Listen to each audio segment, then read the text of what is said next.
తీరును పరిశీలించడం జరిగింది. ఇక్కడ రైతులు గత 15 రోజుల నుండి ధాన్యం అమ్ముకోవడం కోసం ఇక DCMS సెంటర్ ఉంది. DCMS సెంటర్ నిర్వాహకులు పూర్తిగా వైఫల్యం చెందుతున్నారు. DCMS ఉన్నతాధికారులు స్పందించి ఇక్కడున్నటువంటి రైతాంగం తీసుకొచ్చినటువంటి వరి ధాన్యాన్ని వెనువెంటనే కొనుగోలు జరిపే విధంగా చర్యలు తీసుకోవాలని చెప్పి CPMగా ప్రధానంగా డిమాండ్ చేస్తున్నాం.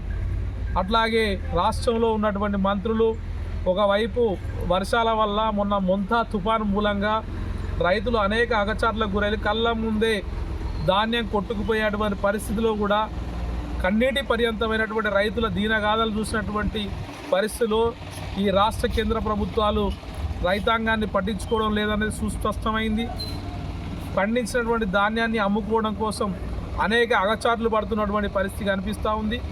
ఇవాళ మార్కెట్లో ఉన్నటువంటి మాయిచర్ పేరుతోని ఇలా రోజులకు తరబడి ఇలా కొనుగోలు జరపనే పరిస్థితి ఉంది. కాబట్టి వెంటనే ధాన్యం కొనుగోలు జరపకపోతే జిల్లా కలెక్టరేట్ను ముట్టడిస్తామని చెప్పేసి ఈ సందర్భంగా CPMగా DCMS అధికారులను అట్లాగే రాష్ట్రంలో ఉన్నటువంటి మంత్రులను కూడా హెచ్చరిస్తూ ఉన్నాం. మంత్రుల ఇండ్లు కూడా ముట్టడిస్తాం. కేవలం ప్రకటనలకు పరిమితం కావద్దు. మీరు తడిసిన ధాన్యాన్ని కొనుగోలు చేస్తామన్నారు, వెంటనే డబ్బులు వేస్తామని చెప్పిర్రు. కేవలం హామీలకే పరిమితమైనలు, ఆచరణలో పూర్తిగా విఫలం చెందిర్రు. ఏ రైతును అడిగినా కన్నీళ్ళు కడగల్లే చెప్తున్నారు. మేము వచ్చి ఇన్ని రోజులు అవుతుంది, మా మార్కెట్లో ఎన్ని రోజులు ఉంటున్నాం, బాధలు పడుతున్నాం, కష్టాలు పడుతున్నాం, రాత్రనక పగలనక ఈ ధాన్యాన్ని కాపలాగాస్తున్నాం అని చెప్పేసి ఒకవైపు చెప్తా ఉన్నారు. మరి ఆచరణలో ఏమైంది మంత్రులకు?